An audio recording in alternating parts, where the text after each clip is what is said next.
Hello guys. Welcome to my channel. This is Desiree and you are watching Let's Chat with Desiree. Hi, it's been a minute since I've uploaded, but first I'd like to thank everybody so much for the love and you guys have shown me in my previous videos. Thank you so much to my new subscribers, and guys, welcome to my channel. So judging from the title and the thumbnail, you guys know what I want to talk about today. We're going to talk about another iconic movie, Boomerang, but I want to talk about the feminine lessons that we can learn from the movie. So yeah, let's get into it. So this movie was a clear warning sign to women to stay away from particular kind of men, to stay away from emotional men, to stay away from men that have low self-esteem, low confidence, and are not ambitious. It was a warning for us ladies to stay away from men that have low self-esteem, that have low confidence, that are emotional, and that have zero ambition. I had to say that again for it to like marinate in our heads. We get into the movie. We meet Eddie Murphy's character. I forgot his name in the movie, but it's Eddie Murphy's character. He is like the guy that gets the girls. He's a finesser. He knows how to finesse women to get them into his bed. And that is his source of confidence. That is his source of self-esteem, that he has the ability to get any woman that he wants in his bed. And he gets to like not commit to them, or to find stupid reasons to not want to be with them. Oh, she was too dumb. Oh, her feet were ugly. Oh, she smelled weird. Oh, no. There's always a reason why he didn't want these women. He treated women like a conquest, and it's like he treated the women like those infinity stones, right? When he got one, he wanted another one. It was never enough for him. We then get to his work life. He was not an ambitious man in terms of work. He was not a go-getter. He was good at his job, sure, but he wasn't interested in climbing the corporate ladder, because he was not ambitious. He was not like, I want to get to the top, I want to have this. He didn't have that. He didn't feel like that was important, because he got the sense of ego boost from having sexual conquests with women, right? Then his company merges. New people from that old company come to his company. He realizes now he's not going to be the top dog anymore. He's going to get a new supervisor. And instead of him saying, nah, let me work hard and prove myself to these new people what I'm capable of, he decides to do something that we as women get shamed for all the time. He tried to sleep with the woman, quote unquote, the face of the company, to get a better position. He thought about it on his own. He chose to lay on his back to get a promotion. Something that a lot of women from a long time ago have been ridiculed for, have been made fun of for, have literally gotten fired out of accusations of such things. But he chose to do it because, as I said, he lacks ambition, he lacks drive, and he would rather take the shortcut than to actually put in the work, because why? There was no gratification for him in actually doing a better job. He only wanted the promotion because the woman that he wanted did not want him, and he thought being her superior would make her more interested in him. Dumb mistake, right? He then realizes the woman has no official power in the company, so he cannot get the promotion. Which was funny in its own, because everybody at the table knew what he had done, which was sleep with this woman, and it got him nothing at the end of the day. He turned into a joke. That is the first ego bruise. Like, if we have a tally, that was ego bruise number 1. Ego bruise number 2 is that after chasing Jacqueline for months, And she finally let him into her bed after he was a whimpering child, after he was like literally acting like she was the meanest person on earth for not even wanting to touch him with a 10-foot pole. She allowed him into her bed. And he immediately thought that he had won, that his ego would be bruised, that she would like him. And in turn, she paid him dust. She told everybody in the office what they did, turning him into another laughing stock. So now his ego is bruised again because of that. Because he thought he would, get in, woo Jacqueline, and, he'll become the Mac and people would want him and all of that. His ego got bruised again. And instead of this man taking the time and being like, let me stay away from women, this is not working for me, let me focus on my job. No, he still pursues Jacqueline. The jokes write for themselves, right? He still pursues the woman that clearly shows that is not interested in him. They plan a date. They were supposed to go to the movies, I think. And she did not show up. He got mad. He called her. And I think she said she was on her way. She ended up coming to his place. They did, the devil's tango. They tootsie-rolled a little bit. And this girl left money on his dresser. Treating him, that was diabolical, I'm not gonna lie. And it bruised him. Again, he got bruised. His confidence took a hit. His self-esteem took a hit. This man became a shell of himself because now he realized women don't really like him like that. They really don't. He was just running around with women that were dumb. And he actually found his match and he couldn't take it. He couldn't handle it. His ego was so bruised. It was so sad. He was clenching on the little blanket, realizing that Jacqueline doesn't care. You are like a booty call to her. She doesn't take you seriously. The following day, he gets into the office. All the ladies are laughing at him. I think that's when he realized that Jacqueline told them that, nah, we did the tootsie roll and I paid him for it. And he literally was locking himself in the office. He would lock himself in the office, right? So that he could avoid interactions with the people that he worked with, because now he was treated not with the same level of respect that he had initially thought that he would be treated, because the office was filled with women. Then they made the subject to the latest campaign. The company makes perfumes, and the woman that is supposed to make a perfume, they were supposed to make a perfume line for. They were taking her out on a date, and she said, Jacqueline told me that you guys had a great night and, you're good in bed. So when are we gonna do it?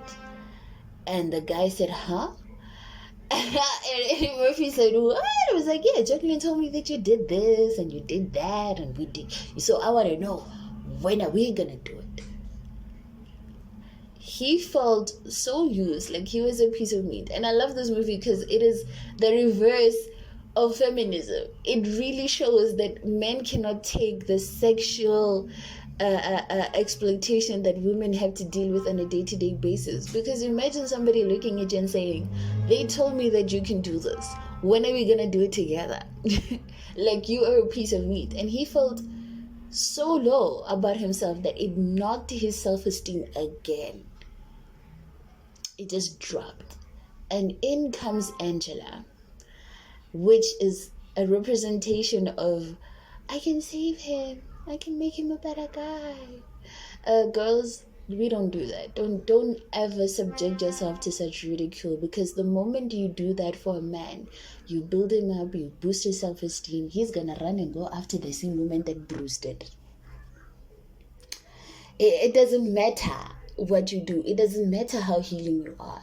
You heal a man, you build a man up, he will run and go to the next girl and show them how he's the don of the, the group, I guess. So He starts dating Angela. He starts, seeing life better again. He starts rebuilding his confidence, his self-esteem.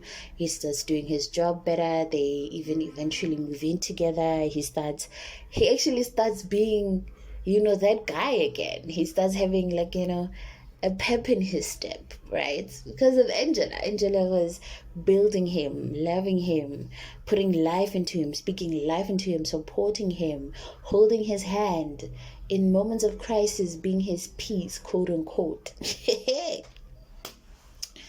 So when Jacqueline realized that no, my guy is becoming better again, he's healed, she decides to pursue him again.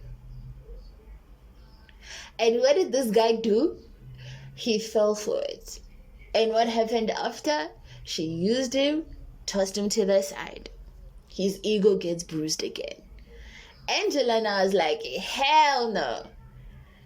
You saying you love me, but you did what you did with Jacqueline. You literally went behind my back and went to a woman that literally borderline harassed you, made fun of you, ridiculed you, treated you like a piece of meat, and you think that right now I'm just supposed to be like, wow, right? So Angela decides to leave. Now that he does not have a person that's going to help him boost his confidence and his self-esteem, he was on his own at that point. And he was now then starting to rebuild his life on his own with his friends and all of that. But it was a clear example of what happens as women when we decide to be superheroes and saviors to men that have not learned their own self-regulating skills. Nobody taught us these things. We have to learn on our own. He, on the other hand, was skating through life, not taking accountability or ownership to his own doing. He was just running around with women to boost his own self-esteem. And the moment a woman did not praise him, did not treat him in the way that he thought he should be treated, he is crashing out. He's crashing out. He's becoming a shell of himself. He's losing his essence. Oh my gosh, poor guy. And I hate how the movie positioned him like he was the victim. Like he was Jacqueline's victim and needed saving. It really kind of pissed me off a little bit when we get there. It pissed me off. So we get to the end of the movie. Angela quits her job at the company because she was like, why am I working here if you're constantly going to go to the same woman? Why are you an idiot? Like at this point, why was he an idiot? She quits her job. She starts working somewhere else.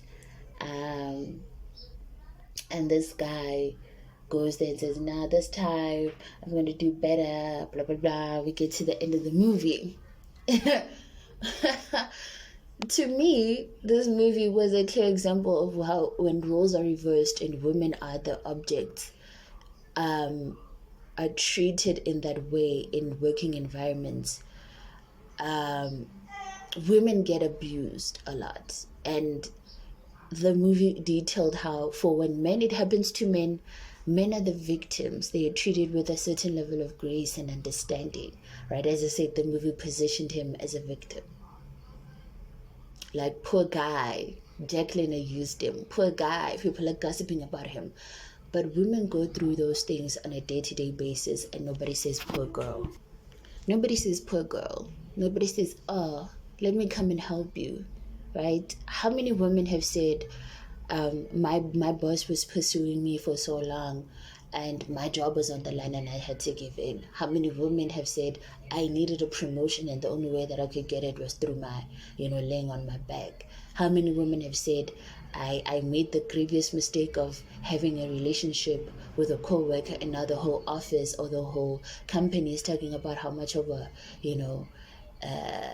bad girl that I am. I was trying to find a desensitized word to say that, but it is a clear example of that. And this movie just kind of infuriated me a little bit in the sense that they positioned him as a victim. They made the women look like Jacqueline was the villain. But in actuality, they never at one point in the movie made him accountable for the stupid things that he has done. He was never accountable for stringing along multiple women and quote unquote finding the one. Right? He never got consequences for actually sleeping with a woman in the hopes of getting a promotion. Because normally if rumors like that circulate about women, women get fired. He, on the other hand, he just got a little, that's so funny, a slap on the wrist. Right?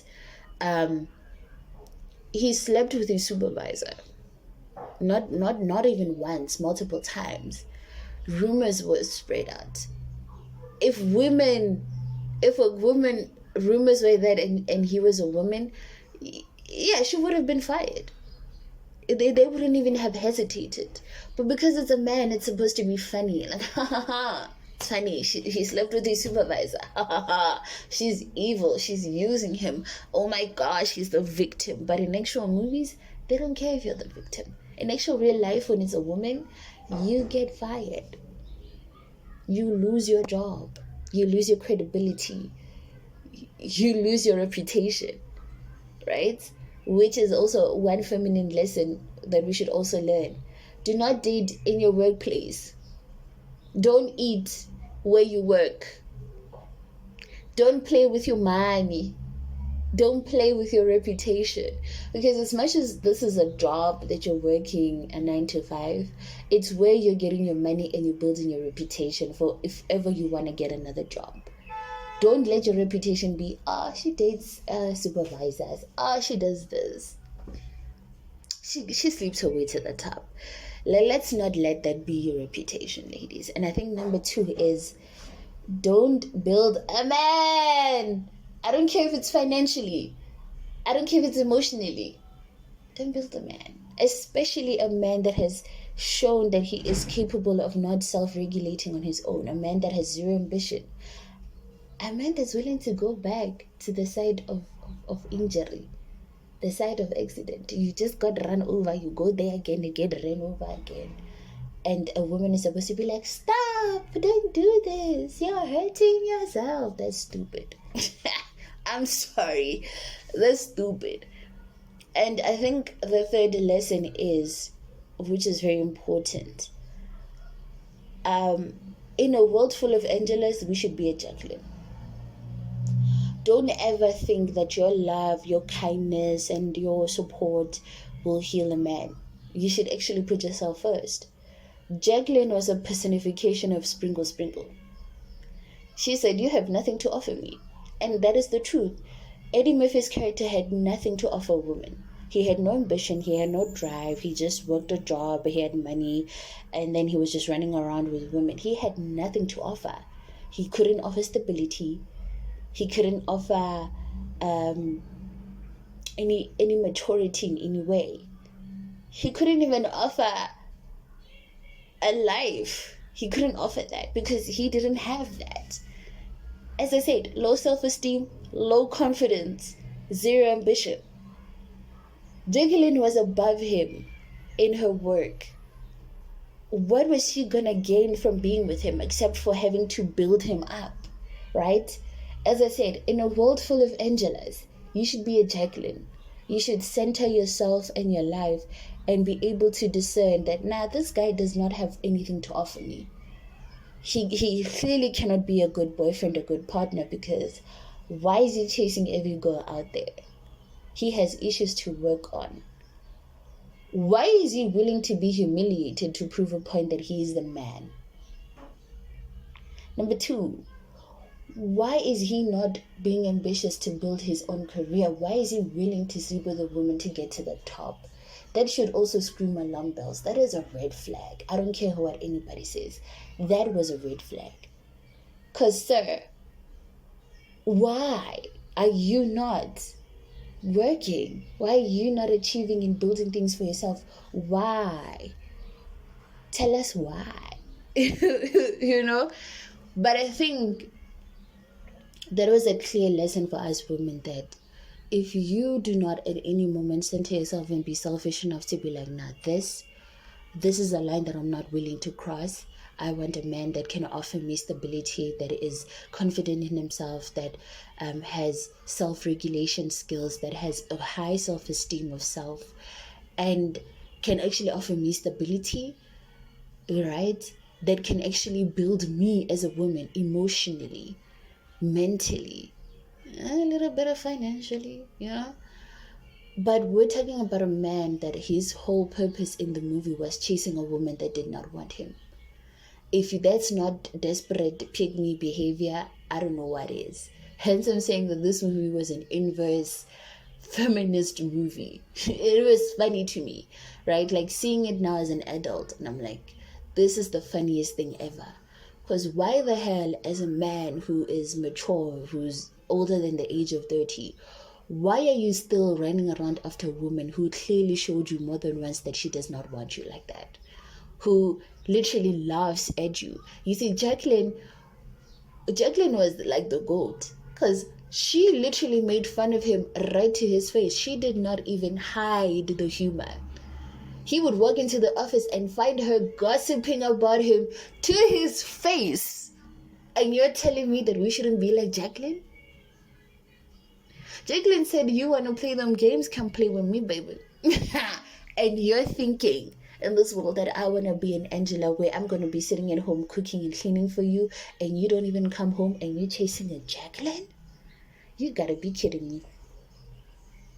Angela was in that house playing house with this man, which I also say it's a no-go thing. Do not, for the life of me, do not be living with a guy. Don't live with a guy. You see what he did? He didn't even come home. He went to spend the night with Jacqueline. He came in the AMs pretending like nothing happened. Imagine being Boo the Fool like that, sitting in that bed like Angela. While Jacqueline gets to go to her house, doesn't even have to worry about a man coming in late. She gets to go home. She got her battery charged, Mario coins knocked out of her. She gets to go to her house.